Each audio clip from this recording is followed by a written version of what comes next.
Hello, this is Against the Tide TV from Poland. My name is Hanna Jazgarska and my special guest today is Mr. Bill Browder, a well-known entrepreneur and political activist engaged in campaigns against Vladimir Putin and authoritarian Russia, who has started a fight with authoritarian Russia through fighting oligarchs. Welcome, sir. It's an honor and privilege to have you in our TV. Great to be here. Sir, you have called the Russian war a distraction war, the war against Ukraine. Can you explain what you meant by that? So I've spent a number of years in my own conflict with Vladimir Putin. And what I've learned over those years is that the Russian government has basically is not a government like any other government. The people in the government steal money as their primary and only objective. And over 22 years, Vladimir Putin and the people around him have stolen what I estimate to be $1 trillion. That's $1,000 billion from the Russian state. That's money that should have been spent on hospitals, on schools, on roads. Instead was spent on yachts, private jets, villas, etc. And after 22 years of this, people get upset. The Russian people just think they deserve better. They think that they should not have all these people stealing everything from them. And Vladimir Putin understood that this was a very brittle situation, which could very quickly disintegrate into some type of uprising. And it's not a very hard thing to imagine. If you look at what happened in Kazakhstan in January of this year, where the Kazakh people rose up against their kleptocratic dictator. And so what does a dictator do when he's faced with this fear of his own people? He starts a war. And I believe that the war in Ukraine is not about NATO enlargement. It's not about Russia trying to rebuild an empire. It's about Vladimir Putin trying to take people's anger away from him and place that anger, the Russian people's anger, towards a foreign enemy. And do you think, because you're saying that Putin is trying to, in a way, divert the attention of the Russian people to foreign affairs, do you think that the Russian people really will follow that, or do you think that some kind of fundamental change in Russia is possible right now? Well, I think that in the very short term, Putin has achieved his objectives. If you look at his approval ratings, they've gone skyrocketed since he started this war. He's whipped up the domestic population into a frenzy, a nationalistic, violent frenzy, where they're all very much in favor of what he's doing. Now, that doesn't mean that this feeling is permanent. He has to keep it going. And one of the things that could easily cause his own situation to melt down is if he loses the war. If for some reason the Ukrainians are successful in driving out the Russian military, that will change the domestic population's view of Putin. The Russian people have great capacity for pain. They've got great capacity to tolerate human rights abuse, but what they have no capacity for is a weak leader. And so if Putin in any way is seen to be weak or ineffective, that could very much change the situation. And what's your take on the West's response to what is happening in Ukraine right now? Well, my feeling is that the West is pretty good. The response is pretty good, and I should say that I'm generally not one to compliment the West or Western governments, because many times they've been very bad in relation to Russia. But in this particular case, there's two fundamental things that need to be done. One is to supply military equipment to Ukraine so they can fight off the Russians. And the second thing is to deprive Russia of the financial resources to fight this war. And the West has done a pretty good job. I mean, there's a much better job that can be done. I would say that at this point, the West has given Ukraine enough equipment to not lose the war, but they need more equipment, long-range artillery, anti-tank, anti-boat, anti-everything missiles, so that the Ukraine can actually win the war. And we've also done a very good job of imposing sanctions, although the sanctions could be expanded.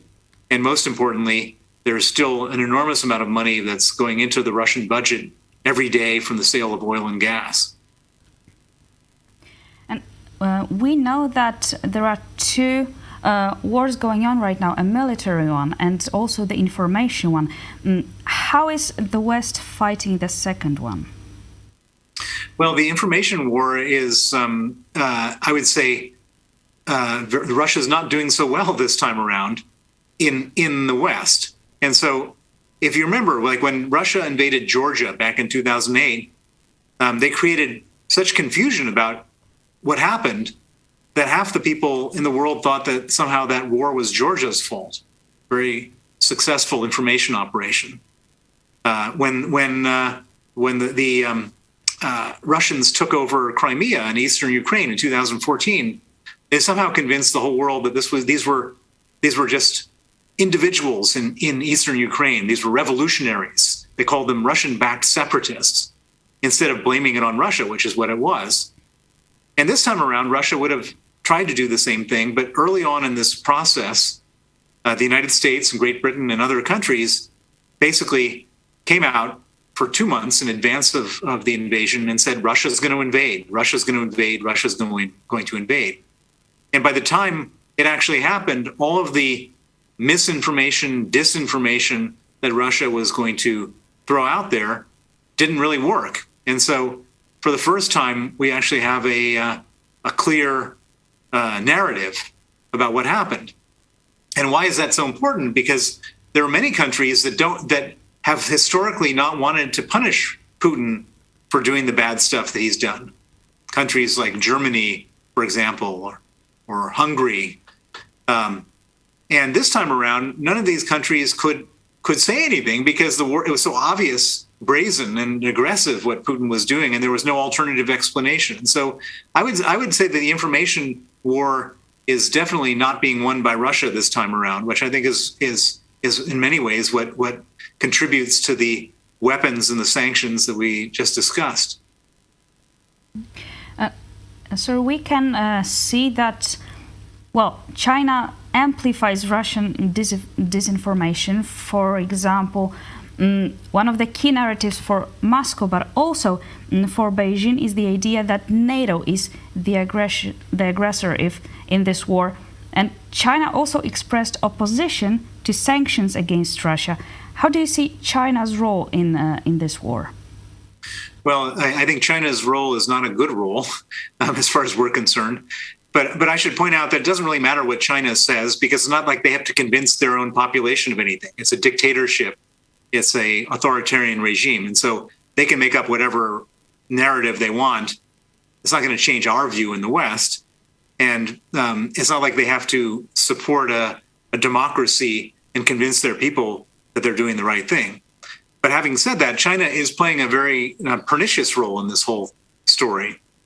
As much as we try to cut off Russia economically, China is offering them a lifeline by offering to buy their oil and gas. And then China is also giving them air cover at places like the United Nations and other international bodies. And so China's definitely a malicious player in this. And they also have impact on a lot of what I call non-aligned countries. Like in Africa, China is extremely important player because they've sprinkled their money around various African countries. And so I think you'll find a lot of non-aligned countries in Africa and various other places will continue to support Putin in this war, not because they have any particular view, but because China is involved. You waged a war to expose the corrupt officials behind the death of your associate Sergei Magnitsky, and recently you have also published a book, Freezing Order, a true story of Russian money laundering, state-sponsored murder, and surviving Vladimir Putin's wrath, which explains, in a way, also your journey after Magnitsky's killers. Can you tell our viewers who Sergei Magnitsky was and also what the Magnitsky Act is? Sergei Magnitsky was my lawyer in Russia back in the early 2000s. In 2005, I was expelled from Russia. As I was the largest foreign investor, I was expelled for exposing corruption. I hired Sergei to help me figure it all out, and he discovered that the bunch of people, the police officers who were involved in having me expelled and then raiding my office, were involved in a complex fraud, a $230 million fraud, in which the $230 million that my company paid in taxes to the Russian government was stolen from the Russian government. He exposed this crime, and after exposing it and testifying against the officials involved, he was subsequently arrested, tortured for 358 days, and murdered on November 16, 2009. And since his murder, I've made it my life's work to go after the people who killed him, make sure they face justice. And for the last 12 and a half years since he was killed, that's what I've been doing, and that's culminated in a piece of legislation called the Magnitsky Act, which has been passed in the United States, Britain, Canada, European Union, Australia, and a few other countries. And the Magnitsky Act freezes the assets and bans the visas of people who commit gross human rights abuses. It's named after my lawyer, Sergei Magnitsky, and it's one of the main things that Putin hates about Western policy. And it's one of the main tools and the templates that's been used to sanction the Russian oligarchs now. We, of course, also hope for those people to face justice. And, sir, what do you think are the most urgent steps that the West should take now to defeat Putin? Well, I think that the most important steps are to stop purchasing oil and gas from Russia. To the extent that the supplies can be diversified, to the extent that they can be replaced with other alternative energies, to the extent that one can just consume less energy, all these things will lead to a collapse in the oil price. And if that were to happen, then I think you end up in a situation where Putin really is on his knees.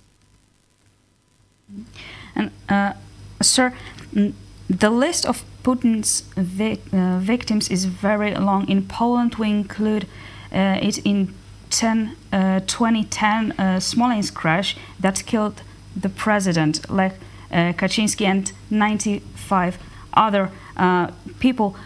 What is your opinion about it, and could Putin be behind that? Yeah, I think that when I saw that plane going down, it was obvious in my mind that this was a Russian operation. These things don't happen. I mean, it was such a fluke. The fact that the president, who Putin didn't like, and effectively the whole cabinet is, I don't have any inside information on how this terrorist act was carried out, but I think that there's a very strong likelihood that Russia was behind it. So last question from me. RTV is also watched by the Ukrainian people. We hosted a former acting president of Ukraine, Oleksandr Turchinov. And what is your message to them? Well, I thank you to the Ukrainian people for standing between the West and Russia and giving your lives for this cause. If the Russians are started with Ukraine and are moving towards the rest of the world, and Ukraine is the one buffer between us and them, and Ukrainians are dying on a daily basis, and the sacrifice that's being made to stand up to Russia is something that we all owe Ukraine a deep debt of gratitude for. Sir, thank you very much for this conversation. My special guest today was Bill Browder. Thank you, sir, for your time. Thank you. See you soon.